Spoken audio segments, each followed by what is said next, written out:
اس نے گہرا سانس خارج کیا۔ جھٹکے سے پیچھے ہوتا وہ سیدھا ہوا، اپنی شال کو ایک کندھے سے دوسرے کندھے پہ جھٹک گیا۔ کل شادی کا سارا سامان پہنچ جائے گا زرمینے کے ہاتھوں، ساتھ میں ملازمائیں بھی آ جائیں گی۔ خود کو اچھے سے میرے لیے تیار کرنا۔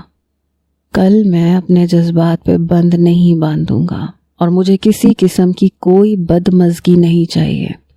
وہ ایک ایک لفظ پہ زور دے کے کہتا ہوا مجھے بہت کچھ باور کروا رہا تھا۔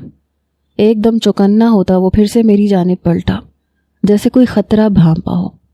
میری نظر اپنے دوپٹے پہ تھی۔ میں جھک کے اپنا دوپٹہ لیتی اس کی جانب مڑی، جبکہ اس کی بےتاب نظریں مجھ ہی پہ تھیں۔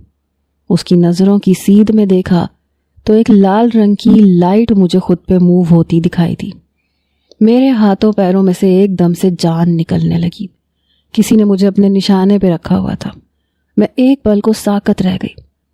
اچانک سے ساحر نے قریب آتے مجھے کمر سے تھامے اپنی جانب کھینچا اور لڑکھڑاتے ہوئے ہم دونوں نیچے گر گئے۔ اسی لمحے گولیوں کی بوچھاڑ شروع ہو گئی۔ میرا پورا جسم بری طرح کانپنے لگا۔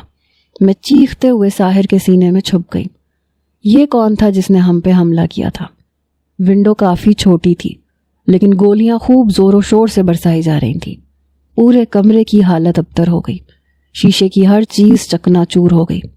پہلی بار میں نے ایسی دھواں دھار گولیوں کی آواز سنی تھی، اس لیے بہت زیادہ ڈر گئی تھی۔ مجھے ساحر سے محبت ہرگز نہیں تھی، لیکن اس وقت میں اسی میں چھپ کے پناہ تلاش کر رہی تھی۔ میری آنکھوں سے آنسو رواں تھے۔ میرا ہاتھ ساحر کے کالر کو دبوچے ہوئے تھا۔ ونڈو کے سامنے ایک ڈریسنگ ٹیبل رکھا ہوا تھا، اسے تھوڑا دور کر کے شیشے کے ٹیبل پڑے تھے۔ ڈریسنگ ٹیبل کا شیشہ ٹوٹا اور اس کے ٹکڑے اس کانچ کے ٹیبل پہ